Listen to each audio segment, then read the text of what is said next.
Bonjour à tous et bienvenue dans le podcast Objectif Client. Je suis Agathe Curis, consultante en stratégie chez Anomia, le cabinet de conseil exclusivement dédié aux avocats. Au cours de nos différentes missions, nous avons constaté que les avocats gagneraient à davantage connaître leurs clients. C'est pourquoi nous avons créé ce podcast. Aujourd'hui, j'ai le plaisir d'interroger Samy Belloulou, Group Legal Manager chez Webhelp, le leader de l'externalisation de l'expérience client. Bonne écoute. Bonjour Samy, merci beaucoup d'avoir accepté mon invitation à intervenir dans ce podcast Objectif Client. Samy, tu es aujourd'hui Group Senior Legal Manager chez Webhelp. C'est un sacré nom. Est-ce que tu peux nous en dire un petit peu plus et nous parler peut-être de ton parcours et de la manière dont tu es arrivé à ce poste ? Bonjour Agathe, merci de me recevoir et effectivement ravi de donner un peu plus de contexte là-dessus. Donc Samy Belloulou, en bon français aujourd'hui, je suis responsable juridique de toute la practice commerciale au sein de Webhelp. Et avant d'arriver ici, et avant de parler un petit peu de Webhelp, je suis né et j'ai grandi dans la ville d'Amiens où j'ai fait par ailleurs une double licence en droit et en langue. Je me destinais à l'origine au droit pénal et à la pratique pénale, notamment protection de l'enfance. Et à l'occasion d'un LLM, un master spécialisé au Pays de Galles, j'ai découvert et je me suis ouvert aux nouvelles technologies. Le projet, très simplement, avec la police du South Wales était de faire un peu de justice prédictive en protection de l'enfance sur Internet. Et le fait de m'exposer en fait à ces matières du droit liées aux technologies, à la propriété intellectuelle, m'a un petit peu fait bifurquer. De là, je suis arrivé en master spécialisé droit du multimédia et de l'informatique à Paris 2, à SAS. Et j'ai approfondi et confirmé en fait mon intérêt pour ces matières qui constituent le socle commun pour tous les juristes IT aujourd'hui, IT Data. De là, j'ai fait un stage final chez Edenred, leader mondial en titre de paiement, historiquement connu pour la carte ticket restaurant. Et en fait, j'ai eu pas mal de chance puisque à la fois lors de ce stage et par la suite du parcours qu'on a confirmé ensemble là-bas, il y avait un contexte un peu propice à la réexploitation et à la réinvention, à la refonte des services et des services IT du groupe, des systèmes d'information, de la cybersécurité. Il y avait une notion assez forte de protection des données personnelles pré-RGPD. Et donc, je me suis retrouvé un peu au confluent de pas mal de practices et d'enjeux très intéressants à un âge assez jeune, donc pas mal de chance là-dessus. J'y ai passé presque 5 ans. Et on m'a proposé de rejoindre Webhelp il y a 3 ans. Et de fil en aiguille aujourd'hui, donc je suis en charge du pôle commercial pour l'ensemble du groupe. Ok, ça fait pas mal d'informations. Peut-être concrètement sur ces aspects du coup nouvelles technologies dont tu nous as parlé, données personnelles à l'époque chez Edenred, etc. Et puis aujourd'hui du côté practice commerciale, comme tu le dis, qu'est-ce que tu fais concrètement ? Alors très simplement, aujourd'hui, Webhelp, peut-être en un mot, c'est un acteur, un leader mondial qui est spécialisé dans le parcours, l'optimisation de l'expérience client, de bout en bout. Ce que ça veut dire, c'est que le portfolio, c'est des solutions interconnectées pour nos clients, à destination de nos clients qui sont des entreprises. Okay. Et ça va de missions de consulting un peu précises, un peu fines, avec des missions de transformation de leur processus interne, de leur mode de fonctionnement pour optimiser la manière dont ils interagissent avec leurs clients, pour optimiser leurs revenus, leur manière de vendre. Ça peut être tout simplement le plus classique, la relation client, via des centres de contact. Et ça peut être aussi du développement de l'intégration IT beaucoup plus récemment dans l'histoire du groupe. Donc c'est un groupe qui est présent dans plus de 150 pays dans le monde, plus de 100 000 collaborateurs salariés aujourd'hui, soit 45 quand je suis arrivé il y a 3 ans, donc on a fait x2 à ce niveau-là. Et moi, mon rôle, c'est d'être en supervision de l'activité commerciale, donc à la fois les relations, négociations et contrats partenariats avec nos clients, avec nos prestataires et fournisseurs, mais également les aspects plus conventionnels liés à la gestion de la propriété intellectuelle et de l'innovation et au précontentieux. Ok, très bien. Et sur ces sujets-là, tu interviens à l'échelle du groupe ou de la France ? Est-ce que tu échanges du coup avec d'autres pays, des avocats de tous les pays ? Enfin voilà, dis-moi plus là-dessus. Bien sûr, alors par chance, on a organisé aujourd'hui en région avec des directeurs juridiques en charge des différentes régions dans le groupe. 150 pays, c'est beaucoup. Beaucoup de marchés, beaucoup de cultures, beaucoup de pratiques différentes. Et ces régions, en fait, elles sont organisées par pôle linguistique. Donc la région France a sa directrice juridique, la région UK, idem, la région Allemagne ou DAR, idem. Et donc moi, au siège, avec le reste de l'équipe d'ailleurs du groupe, on est à la fois à la manœuvre et à la fois en collaboration étroite avec l'ensemble de ces référents locaux qui sont en charge de leur région d'affectation. D'accord, donc un travail juridique assez international, quand bien même toi, tu travailles peut-être plutôt sur du droit français ou... Pas nécessairement, et c'est ça qui est très intéressant. Moi, c'est ce que j'aime le plus aujourd'hui dans mon travail, c'est que les projets internationaux sur lesquels j'interviens mélangent plusieurs juridictions, plusieurs provenances justement et sources de droit, plusieurs complexités avec des pays différents pour lesquels il faut jongler et avoir un peu cette souplesse et cette finesse aussi bien d'interprétation que de mise en œuvre derrière. D'accord. Tu me disais que WebHelp, vous êtes 100 000 salariés. L'équipe juridique, donc j'ai bien compris que c'était composé de plusieurs pôles. Toi, dans ton pôle, vous êtes combien? Organisé comment? Alors aujourd'hui et depuis l'année dernière, nous sommes 3 collaborateurs au sein du pôle commercial, Ok. commercial IT. Donc moi-même et deux collaboratrices qui travaillent avec moi. À côté de ça, on a un pôle corporate M&A qui s'occupe donc de problématiques plus liées à la vie stratégique et de la croissance externe de la société. Et donc il y a une Chief Legal Officer qui pilote l'ensemble de ces pôles, à laquelle je rapporte directement. Et en parallèle, on a un département qui est le département Compliance, qui est organisé à peu près de la même manière et sous la même structure, avec un Chief Compliance Officer en charge de tous les aspects conformité régulatory, et dans ces équipes, le pôle Data Protection avec la DPO, des Compliance Officers et des Compliance Managers en charge de tous ces aspects de conformité, mission, etc. Ok. Merci un peu pour ce panorama, je dirais, de votre organisation pour qu'on essaie de comprendre un petit peu mieux comment ça fonctionne. Toi, à ton échelle, et puis c'est ce qui nous intéresse particulièrement aujourd'hui, je suppose que tu travailles de concert avec pas mal d'avocats. Est-ce que tu peux m'en dire plus là-dessus, notamment dans un premier temps sur le type de situation dans lesquelles tu dois faire appel à des avocats? Avec grand plaisir. Donc aujourd'hui, même si on a une équipe qui est tout à fait capable et compétente, compte tenu à la fois du footprint, donc de la présence internationale du groupe WebHelp, mais aussi de la diversité des sujets sur lesquels nous sommes amenés à intervenir, à créer des relations, qu'elles soient commerciales, contractuelles ou autres, on a besoin d'accompagnement d'avocats dans certaines situations. Moi, je vois 2 grandes familles de situations dans lesquelles aujourd'hui on peut faire appel à des conseils externes. La première situation, c'est clairement lorsqu'il y a besoin de compléments locaux d'expertise pour, comme je l'indiquais tout à l'heure, en fait, naviguer, jongler avec des juridictions spécifiques. On veut des experts de droit local, on veut des personnes capables de nous accompagner, de nous aider à naviguer sur des territoires qui ne sont pas forcément aujourd'hui capturés ou vers lesquels on va essayer d'opérer une expansion. Ça, c'est la première grande famille, on pourra y revenir.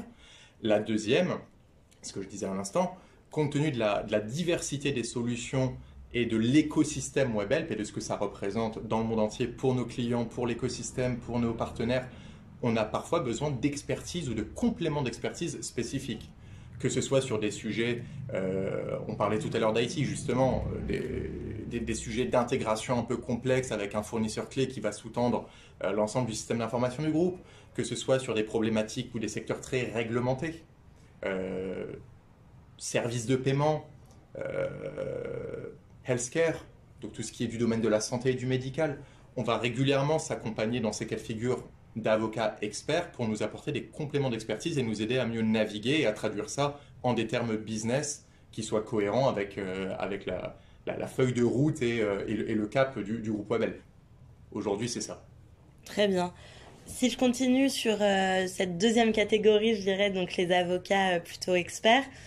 Ces avocats-là, comment tu les sélectionnes? Quels sont tes critères de choix? Est-ce que WebHelp travaille toujours avec les mêmes cabinets? Comment ça fonctionne? Alors c'est une très bonne question et je pense qu'aujourd'hui, la réponse ne peut pas être tranchée. Moi, à mon humble échelle en tout cas, j'ai un panachage de critères et ça se fait évidemment de concert à la fois avec la Chief Legal Officer à laquelle je rapporte et la Group Managing Director qui est en charge derrière de l'ensemble du pôle Legal and Compliance, entre autres choses. Aujourd'hui, la constellation d'avocats qui gravitent autour de WebHelp a gagné sa place, a été sélectionné, et tout nouveau conseil qui va aussi rejoindre cette constellation le sera, pour moi, à l'aune de plusieurs critères. Le premier, c'est évidemment le footprint. Comme je l'indiquais, nous sommes un groupe international, donc il faut que l'avocat qui va nous accompagner ait effectivement cette capacité d'accompagnement, comme je le disais, dans tous les pays, dans toutes les juridictions, dans toutes les géographies, directement ou à travers un réseau de partenariats. De référence. Le deuxième, c'est effectivement la practice elle-même. Si je cherche un avocat spécialisé IT, par exemple, ou un avocat spécialisé de paiement, j'aimerais bien que le cabinet vers lequel je vais me tourner, avec lequel j'interviens, ait cette practice et une expertise reconnue en la matière et un minimum de credentials à son actif pour rassurer aussi bien le département que les clients internes, les donneurs d'ordre et les approbateurs du groupe. Donc, à la limite, ce que j'entends par là, c'est que ça va être autant une histoire de compétences intrinsèques qu'une histoire aussi d'image et de réputation du cabinet, du coup forcément sans doute de taille du cabinet. Pour moi, c'est un élément qui mécaniquement découle des deux critères préalables. Effectivement, la taille du cabinet, même si ce n'est pas tout à fait vrai, et nous, dans notre constellation, on a pas mal de contre-exemples, la taille du cabinet va, je pense, concourir ou être en tout cas l'un des facteurs qui sera pris en considération, ne serait-ce que pour des raisons de ressources et de bande passante, de faculté d'accompagnement.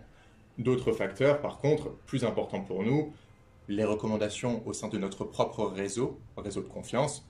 Okay. On a tous un bagage professionnel, on va tous avoir l'habitude de se tourner vers d'anciens collègues ou des personnes du réseau juridique, de la communauté juridique, pour nous faire des recommandations sur des cas spécifiques, ou des associations le cas échéant. Et le dernier, et ça on en reparlera je pense tout à l'heure, c'est évidemment les honoraires et toutes les considérations un peu plus financières. Très bien. Tu me parlais de réseaux. Est-ce que tu as en tête des réseaux peut-être dans lesquels tu évolues toi, que ce soit des groupes sur LinkedIn, des groupes WhatsApp, des groupes Slack, des réseaux type réseau professionnel regroupant, je sais pas, tous les juristes dans l'IT, ce genre de choses. Enfin, est-ce que tu as des... Alors aujourd'hui, ce qui est assez intéressant, c'est qu'on a une explosion de ces réseaux entre les associations professionnelles type la FJE, l'Association française des juristes d'entreprise, les associations des juristes en legal tech, les réseaux type l'IAPP pour la partie data, et derrière effectivement ce que je vais appeler des communautés via LinkedIn, des communautés de recommandation, des anciens groupes autour de certains pôles académiques, je sais pas, les anciens de certains masters spécialisés, par exemple celui que j'ai pu faire à Assas, et qui sont restés en contact et qui continuent à se demander des recommandations, à se solliciter pour des questions ponctuelles. Pour moi, aujourd'hui, c'est des réseaux qui ne sont pas encore assez suffisamment exploités, en tout cas de mon très humble point de vue, par les avocats qui ne les ont pas investis. Typiquement, ces réseaux, ils donnent lieu plutôt à des échanges digitaux, etc., ou à des événements dans lesquels, par exemple, les avocats pourraient se rendre. Est-ce que, admettons, j'en sais rien, tu me parles de la FJE, est-ce que la FJE, du coup, peut organiser un événement dans lequel se rendrait un avocat pour rencontrer... Alors, oui, et ce qui est assez intéressant, c'est que la réponse va être nuancée hors Covid, aujourd'hui. Voilà. etc., bien sûr. Effectivement, aujourd'hui... On fait comme si ça n'existait plus. Alors, passons outre ces 2 dernières années et demie. Oui. Entre les communautés, les regroupements, les salons professionnels et autres événements autour justement de ces associations, pour moi, il y a un certain nombre de forums physiques où les avocats pourraient aller se représenter le cas échéant et si besoin. Ça, je pense que c'est pas discuté.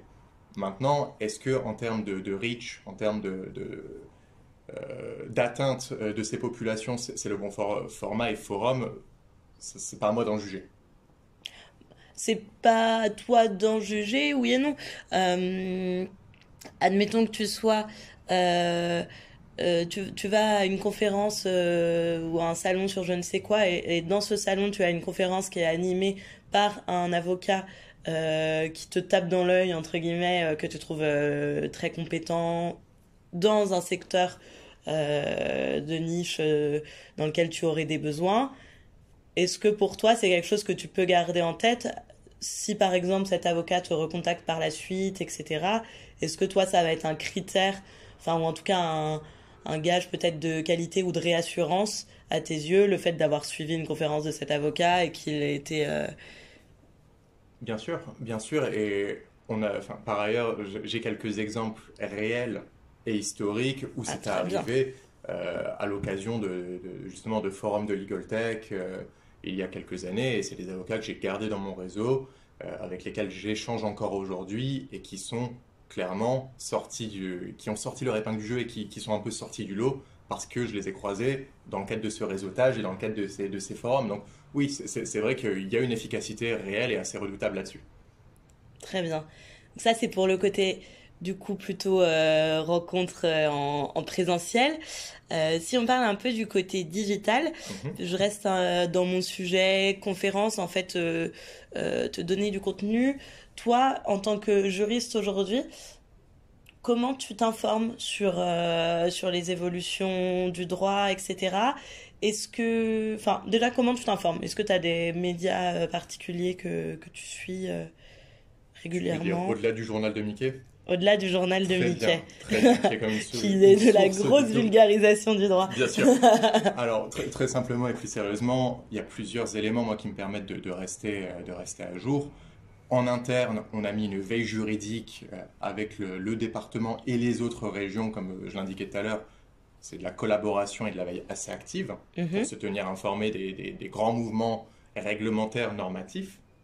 À côté de ça, nos avocats, justement, cette fameuse constellation, nous ont abonnés à leur newsletter. Donc, on a des veilles sur mesure sur des sujets, des problématiques un peu spécifiques et identifiés qui nous sont partagés. À côté de ça, il y a des cycles de conférences et de formations justement digitalisés aujourd'hui et qui reviendront bientôt en présentiel, pendant lesquels il y a des focus très spécifiques sur, je sais pas moi, des grands mouvements législatifs, des grands mouvements normatifs, réglementaires qui vont impacter notre industrie, notre secteur et donc notre business. Et ça, nous, on est abonnés. Ces cycles de formation et de conférences, ils sont organisés par les cabinets avec lesquels vous travaillez, c'est ça? Exactement. En général, c'est plutôt des matinales accompagnées d'un petit déjeuner, ce qui est un argument de présence assez redoutable et qui nous permettent d'avoir vraiment un focus détaillé avec une table ronde, une diversité aussi des personnes qui y assistent, de plein de business et d'entreprises différentes. Donc ça permet aussi de confronter un peu les expériences. Et ça, parce qu'ils sont à la manœuvre, à l'organisation, mais aussi derrière en présentation, je pense que les avocats marquent beaucoup de points en le faisant. Ok. Donc tu es plus format matinal petit-déj que fin d'après-midi after work. Gros dilemme de beaucoup d'avocats lorsqu'ils organisent ce type d'événement. Pour des informations qui sont quand même assez précises et en général sur les sujets de pointe, moi, j'ai une préférence pour les matinales. C'est très personnel. Très bien, c'est noté. Je te remercie. Donc, j'ai bien compris pour les newsletters, des avocats avec qui vous travaillez, etc. Est-ce que parfois, toi, tu t'inscris à d'autres newsletters que ceux des cabinets avec lesquels tu bosses? Est-ce que tu lis des revues juridiques dans lesquelles finalement il va y avoir des avocats d'horizons divers qui vont contribuer? Est-ce que tu as des journaux peut-être, enfin journaux ou autres, mais des médias peut-être plus généralistes, mais où toi tu vas avoir des infos qui sont intéressantes au vu de ton secteur, etc. Alors, oui, et sans tous les citer, parce que je pense que là c'est bien sûr. très intéressant pour les besoins de cette conversation. Aujourd'hui, les plateformes générales du droit qui sont aussi des hubs de trafic sur Internet, le monde du droit, Doctrine, Legalis, qui moi est quand même ma source de référence sur la partie IT et Nouvelle Tech, c'est aussi de la formation un peu spontanée, de la prise d'information et garder un petit peu ce contact avec la réalité des évolutions du marché, mais ça permet d'aller plus loin que problématiques purement juridiques, ça permet aussi de comprendre le business et l'industrie autour. Des mouvements dans les cabinets d'avocats, sur la lettre des juristes, des constitutions de cabinets, des grandes lettres, livres blancs, postes spécifiques, prises de position dans tel ou tel secteur. Ça permet quand même de garder une connexion au monde du droit plus large que ma simple practice, en fait. C'est ça qui est intéressant aujourd'hui. Très bien. Est-ce que tu t'informes via LinkedIn un petit peu? Est-ce qu'il y a des personnes que tu suis via LinkedIn? Pas nécessairement, c'est peut-être pas représentatif des nouveaux usages aujourd'hui. Moi, je garde une certaine distance avec LinkedIn et de manière générale avec les réseaux sociaux, mais plus par manque d'intérêt qu'autre chose. Par contre, ça reste une source de réseautage direct, c'est-à-dire de prise de contact et de communication dont je reconnais totalement et dont je suis utilisateur et dont je reconnais l'efficacité. Ah, donc tu me tends une belle perche pour que je te parle justement de réseautage direct. Est-ce que toi, c'est quelque chose qui te heurte ou avec laquelle tu es OK, que des avocats, par exemple, t'ajoutent sur LinkedIn et te proposent, alors de manière plus ou moins détournée, ça peut être te proposer un échange, te proposer du contenu ou te proposer leur service directement, mais est-ce que c'est quelque chose qui te heurte ou quelque chose que... Je suis relativement agnostique sur la question. Ce qui est assez intéressant, c'est que là encore, c'est déjà arrivé. Et tout dépend, comme toujours, et encore plus dans le monde des affaires, tout dépend de la manière dont c'est amené. Bien sûr. Un avocat qui a écrit par ailleurs un article de doctrine ou une note très spécifique, une analyse sur un sujet qui est un peu au confluent de mes secteurs d'intérêt et qui, à l'occasion d'une prise de contact, va par ailleurs me partager sa publication, recevra, je pense, des réponses beaucoup plus favorables et je serai beaucoup plus ouvert à la conversation qu'une personne qui abruptement m'ajoutera sans autre forme de procès, si je puis me permettre, et qui viendra solliciter en fait du business à mon niveau. Et c'est ça qui est intéressant aujourd'hui. Paradoxalement, ça m'est assez peu arrivé depuis que je suis chez WebHelp. Ok.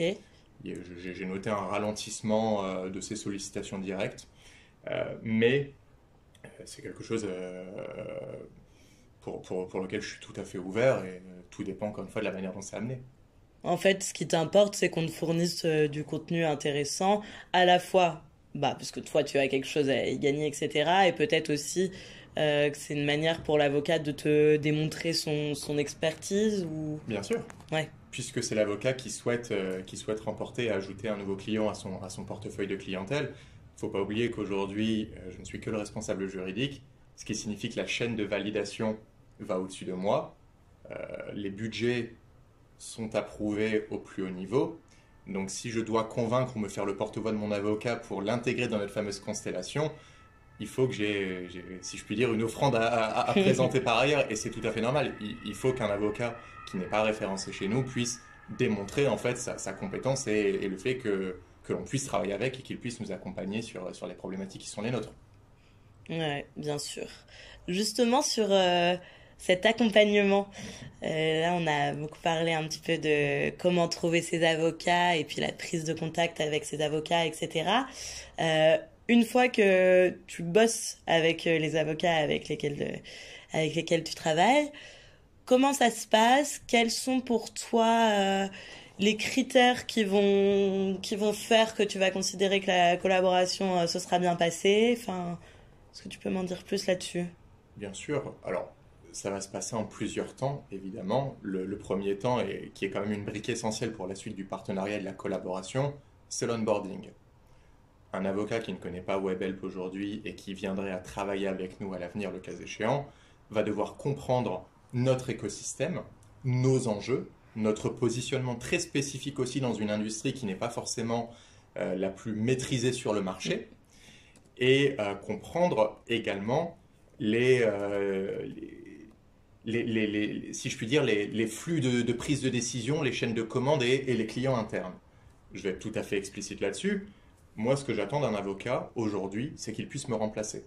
Ce qu'il puisse me remplacer sur un dossier, c'est qu'il puisse me remplacer en mon absence, et c'est tout simplement qu'il puisse être considéré en interne comme une ressource qui travaillerait normalement de manière assez régulière chez WebHelp. Ok. Et ça, c'est important parce que ça veut dire, en termes de disponibilité, et de réponse à des sollicitations très spécifiques pour on le redit, pour des projets qui sont internationaux avec des échéances business qui dépassent le simple cadre de WebHelp, qui entraîne aussi et qui implique d'autres acteurs sur le marché. En termes d'interface entre toutes les équipes, et ça on pourra en parler un peu plus en détail, mais ce qu'on attend de notre avocat, de nos avocats, et aujourd'hui tous les avocats qui ont gagné leur place justement dans l'écosystème, c'est parce qu'ils ont réussi, l'écosystème de WebHelp, j'entends la constellation d'avocats de WebHelp, c'est parce qu'ils ont réussi avec beaucoup de succès et d'efficacité à le faire. On attend que ces avocats soient les interfaces au confluent de plusieurs practices. Et là, quand je parle de practice, je parle de département interne. Un jour, il y aura des interactions avec le département RH, et un jour, ce sera que le département IT, et un jour avec des opérationnels et avec des sales leaders ou sales managers, des directeurs de compte. Donc, ce que ça veut dire, c'est que en interne, nous, on veut des livrables qui seront ce qui va émaner en fait de la réflexion, de l'intervention, de la mission, qui soient exploitables par ces personnes. La théorie juridique, sauf entre juristes et nous-mêmes et pour la bonne compréhension du contexte et du cadre d'ensemble, la théorie juridique, ça n'intéressera pas un directeur informatique ou un directeur opérationnel. Eux, ce qu'ils voudront, c'est des analyses de risque exploitables et activables, actionnables. Ils voudront comprendre où ils se positionnent et surtout un plan d'action. Et c'est pour ça que je le disais au début, les avocats qui travaillent avec nous doivent pouvoir nous remplacer, en ce sens où ils doivent pouvoir comprendre les enjeux de leurs clients, c'est-à-dire WebHelp, et comprendre comment traduire, faire l'interface entre la réalité juridique et cette réalité business et opérationnelle. Et sur cet onboarding, justement, c'est un terme qu'on utilise plutôt donc lorsqu'une entreprise accueille ses nouveaux salariés et que cette entreprise a prévu en effet tout un plan, tout un process pour former la personne, pour lui expliquer comment fonctionne le groupe, etc. Toi, cet onboarding, justement, tu t'attends à ce que les avocats, entre guillemets, le fassent tout seuls de leur côté, ou vous avez un process clair à chaque fois qu'un nouvel avocat rentre dans la constellation WebHelp, comme tu le dis, vous avez je sais pas, que ce soit un document ou enfin un process clair pour onboarder cet avocat. En gros, est-ce que l'avocat doit faire l'effort à lui tout seul avant de connaître le plus WebHelp? Enfin, oui, évidemment, mais est-ce que vous lui donnez quand même des clés et des outils pour... Comme toute bonne réponse juridique, la vérité sera un peu au milieu des deux. Et c'est ça qui est intéressant. Évidemment, nous, on assistera nos avocats, puisque c'est dans notre intérêt direct de le faire, évidemment, d'y passer du temps pour créer, comme je le disais, cette première couche, cette première strate de compréhension sur laquelle on va construire tout le partenariat. Donc, on va expliquer un peu ce que sont nos standards, ce que sont nos positions, notre appétit au risque, la manière dont on négocie traditionnellement, le type de problématique, bref, vraiment ce que sont les réalités WebHelp.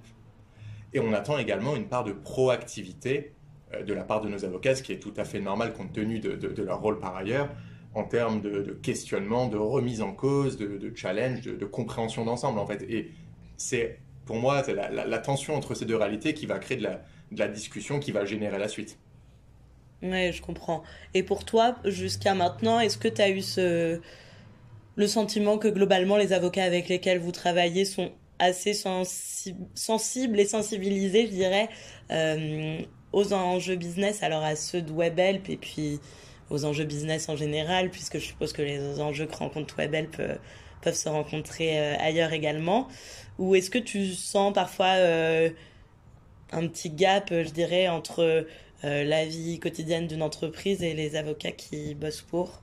Alors, Enfin, pour le coup, c'est là où je suis, je pense, dans une situation assez fortuite et favorable. J'ai eu la chance pour l'instant de ne travailler qu'avec des avocats qui, soit historiques, soit nouvellement onboardés depuis mon arrivée, ont toujours saisi de manière très fine et très constructive les enjeux du groupe, ce que l'on cherchait à accomplir, la manière de nous accompagner. Et ça s'est toujours fait avec en plus par ailleurs beaucoup de bienveillance, ce qui est très appréciable. Et voilà, donc c'est pour ça que ça a fait l'unanimité en interne et c'est pour ça que, comme je le disais, ils ont remporté leur place à la table du groupe et dans la constellation des cabinets. très bien. Ton deuxième critère dont tu me parlais, c'était la réactivité, la disponibilité. Si on creuse un peu ce sujet-là, toi, quel mode de communication tu favorises? Est-ce que tu as envie de pouvoir solliciter régulièrement ton avocat et qu'il te réponde, ou tu as envie que de manière proactive, l'avocat vienne à toi pour te tenir informé un peu de toutes les étapes? Comment ça se passe? Alors, pour moi, le mode de communication le plus efficace, c'est celui à travers lequel en fait les messages sont passés et compris des deux côtés. Je pense que c'est peut-être un peu esquiver la question, mais de manière très simple et très claire. Aujourd'hui, on l'a bien vu encore plus, encore une fois, depuis ces 2 dernières années qu'il ne faut pas mentionner, on a une explosion des canaux de communication. Outre les emails historiques et les chats, les Teams, les Zoom, les que sais-je, les WhatsApp, les signals, les appels. Donc, en fait, moi, j'ai pas de préférence particulière et en fonction des projets spécifiques, il y a une forme d'adaptation qui est un peu attendue de l'avocat. Moi, aujourd'hui, en tout cas, à titre tout à fait personnel, j'ai pas de préférence dès lors que les messages sont clairs, sont passés, sont compris. Mhm. Par contre, effectivement, la communication elle-même, pour moi, elle est au cœur de cette réussite dans ces partenariats. Évidemment, ça marche des deux côtés. Ça veut dire que nous, en tant que clients et que donneurs d'ordre à nos avocats, il faut que la communication soit claire, que les instructions soient comprises et que le mandat soit tout à fait univoque. De l'autre côté, les avocats, on attend aussi une part de proactivité de leur part en termes effectivement de communication. On n'a pas encore forcément parlé justement de budget, mais ça a un impact direct là-dessus. Est-ce qu'on anticipe des complexités additionnelles qui vont potentiellement entraîner des dépassements d'enveloppe ou de forfait? Est-ce qu'il y a, je sais pas moi, un imprévu dans le calendrier d'ensemble qui remet en cause tel ou tel élément qui était pourtant compris au préalable? Toute cette communication et cette transparence, pour moi, comme tout projet d'ailleurs, au-delà même de la vie ou des relations entre WebLP et ses avocats, c'est ce qui fait qu'un projet réussit. Très bien. Enfin, ton dernier point là-dessus, euh, c'était la capacité des avocats. Alors, ça va avec leur compréhension des enjeux business, selon moi, mais la capacité des avocats à rendre des livrables qui soient compréhensibles de tout, compréhensibles des opérationnels et pas seulement des experts juridiques qui auraient le vocabulaire en tête. Est-ce que ça, c'est quelque chose qui est faite de manière générale plutôt bien par les avocats, ou est-ce que c'est des choses sur lesquelles vous devez parfois les rappeler à l'ordre? Est-ce que c'est vous qui donnez de toute façon des directives très claires au départ là-dessus, et puis voilà, comment ça se passe? Est-ce que tu as la sensation que les avocats arrivent assez bien à se mettre à la place, je dirais, des opérationnels et à vulgariser d'une certaine manière leurs propos, quoi? Tout dépend des projets, tout dépend des avocats. Ça, je pense que c'est un acquis en termes de première partie de réponse. Aujourd'hui, il y a deux éléments. Premièrement, ça va dépendre de la qualité même de l'onboarding dont on parlait tout à l'heure. Parce que c'est là aussi, on passe ces messages un peu logistiques, un peu stratégiques qui sont voilà comment on va travailler ensemble dorénavant et voilà ce qu'on attend de vous pour l'avenir. Et ça concourt aussi, et c'est la deuxième partie, des réunions d'onboarding au sein de projets spécifiques. Lorsque l'avocat, avec effectivement la direction juridique, vont échanger avec les donneurs d'ordre ou clients internes, voire externes, et qu'il y aura cette prise de contact. C'est là où en fait on va jauger la température, on va jauger les besoins, les attentes, et je reconnais que les avocats n'ont pas un rôle très facile là-dessus parce qu'il est charnière entre la rigueur et la précision de l'analyse juridique pour laquelle ils sont sollicités, et cette fameuse traduction ou vulgarisation en un livrable actionnable sur le plan purement business opérationnel. Mais d'un autre côté, encore une fois, pour l'instant, j'en ai satisfaction, en tout cas à mon niveau. Ben, c'est plutôt une bonne chose, on est ravis. Euh, Venons-en, je dirais, au nerf de la guerre. On a évoqué très rapidement les questions de budget.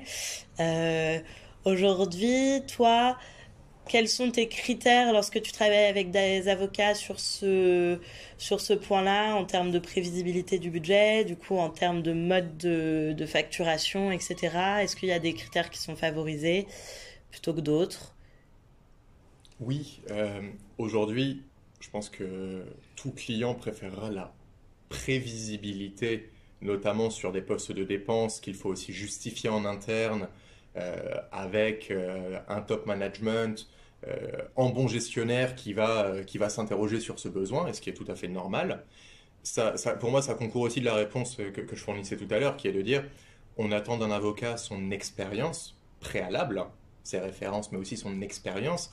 Pourquoi? Parce que sur des projets similaires, un avocat va pouvoir nous projeter la complexité du projet pour lequel il est en tout cas sollicité ou interrogé avant que l'on confirme l'entrée en relation ou le mandat, et du coup le temps que ça va lui prendre. Et ça nous permet de rentrer dans ce qui sont, comme je pense beaucoup de clients, nos modèles préférés de facturation, un budget forfaitaire, donc fixe, ou le cas échéant un minima, une enveloppe prévisionnelle. Et c'est là où on revient sur ce qu'on disait tout à l'heure sur l'importance de la communication et de la transparence. On veut comprendre au fil de l'eau comment cette enveloppe prévisionnelle, mais qui a quand même une valeur assez ferme pour nous, puisque ça crée une attente. Quand on crée des demandes d'achat ou qu'on fait des approbations internes, c'est le montant qui est discuté. Et donc comment est-ce que on va se positionner vis-à-vis du respect en fait, de cette enveloppe, de cette prévision? Et est-ce que notre avocat aura bien jaugé le degré d'effort et de complexité du projet ou aura visé à côté? Pour nous aujourd'hui, et pour moi à titre personnel quand je travaille avec des avocats, c'est ce qui va m'importer. Est-ce que j'ai une prévisibilité, une compréhension en amont et au fil de l'eau du budget? Est-ce que je vais pouvoir moi en référer en interne si on me pose la question, ce qui va souvent être le cas? Très bien. Donc, par exemple, à proposition de prestations égales, tu vas préférer quelqu'un qui te propose un forfait plutôt que quelqu'un qui te dit, bon, a priori, ce sera 10 heures, ce qui revient au même montant, mais avec une certaine incertitude. Une certaine incertitude, c'est pas très bien. Alors, très bel oxymore, mais je vais effectivement préférer l'avocat qui va le plus me rassurer, me donner du confort, y compris pour ma propre négociation interne. Et donc, à ce moment-là, forcément, l'un des critères dans la prise de décision d'ensemble, ce sera le budget et les conditions financières. Si on sent une réticence à rentrer dans un modèle qui conforte le client, on peut légitimement s'interroger sur la faculté à travailler ensemble, même s'il y a toujours des exceptions ou des situations très spécifiques qui demandent un peu plus de flexibilité de notre côté. Et là, on a parlé de forfait, de temps passé, etc. Est-ce que vous fonctionnez sous le mode de l'abonnement avec certains cabinets? Pas à mon niveau en tout cas. Très bien. Donc, tu sais, tu n'as pas d'informations particulières sur ce point. Pas plus pour la conversation d'aujourd'hui, mais clairement, en tout cas sur le pôle commercial, ce n'est pas notre pratique. Ça marche. Merci.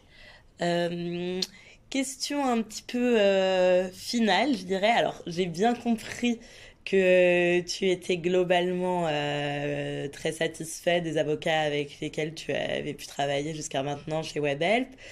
Est-ce que tu aurais quand même une recommandation à faire aux avocats lorsqu'ils travaillent avec une entreprise pour bien connaître WebHelp? Je sais que c'est une entreprise qui va vite. Comme tu le disais, voilà, toi, en 3 ans, vous êtes passé de 45 000 à 100 000 salariés. C'est une entreprise qui se développe dans plein de nouveaux pays, etc. Euh, Quelles recommandations on pourrait faire aux avocats pour garder un peu le rythme de tout ça et pour... Je pense qu'il y a deux recommandations, et encore une fois, je le vois de mon très humble prisme aujourd'hui. Le premier, c'est partager cette émulation. Tu l'as indiqué, WebHelp est un groupe qui explose et se développe dans le monde entier et qui fait quand même la une de l'actualité assez fréquemment. On attend de nos avocats de partager ce rythme, cette émulation. Ça, c'est le premier point. Et forcément, ça veut dire se tenir informé, ça veut dire comprendre les évolutions un peu stratégiques du groupe, les grandes tendances, les projections qui sont annoncées publiquement. Parce que tout ça, c'est ce qui va nous permettre, encore une fois, de nous conforter sur le fait que l'avocat comprenne notre contexte et donc nos besoins, et donc soit à même de nous accompagner. C'est le premier point. Le deuxième, c'est plus rappeler ou réinsister sur un élément que je soulignais tout à l'heure. Nos avocats sont à la fois des extensions, des excroissances de l'équipe, en tout cas c'est comme ça qu'on aime à les considérer, et en même temps doivent pouvoir nous remplacer à tous les sens du terme. Et ça, ce que ça veut dire, c'est que il y a l'adoption d'un mindset qui n'est pas forcément celui que l'on perçoit des avocats, qui est celui de la culture d'une entreprise, qui est celui encore une fois, d'une pluralité d'interlocuteurs internes, de donneurs d'ordre, d'horizons variés. Et donc, ça veut dire de l'adaptabilité, de l'agilité et de la modularité. Et c'est ça qu'on attend vraiment d'eux pour pouvoir intégrer cette constellation Web Help. Très bien. Je te remercie pour ce mot de la fin. Et puis, je te remercie beaucoup d'avoir accepté de participer à ce podcast, de m'avoir accueilli dans vos beaux locaux. Et puis, merci beaucoup et à bientôt. Avec grand plaisir. Merci de m'avoir reçu dans ce podcast aujourd'hui. À bientôt. Et voilà pour cet épisode. Merci de l'avoir écouté. Je vous invite à retrouver l'ensemble de nos contenus sur le site d'Anomia, www.anomia.fr. À bientôt.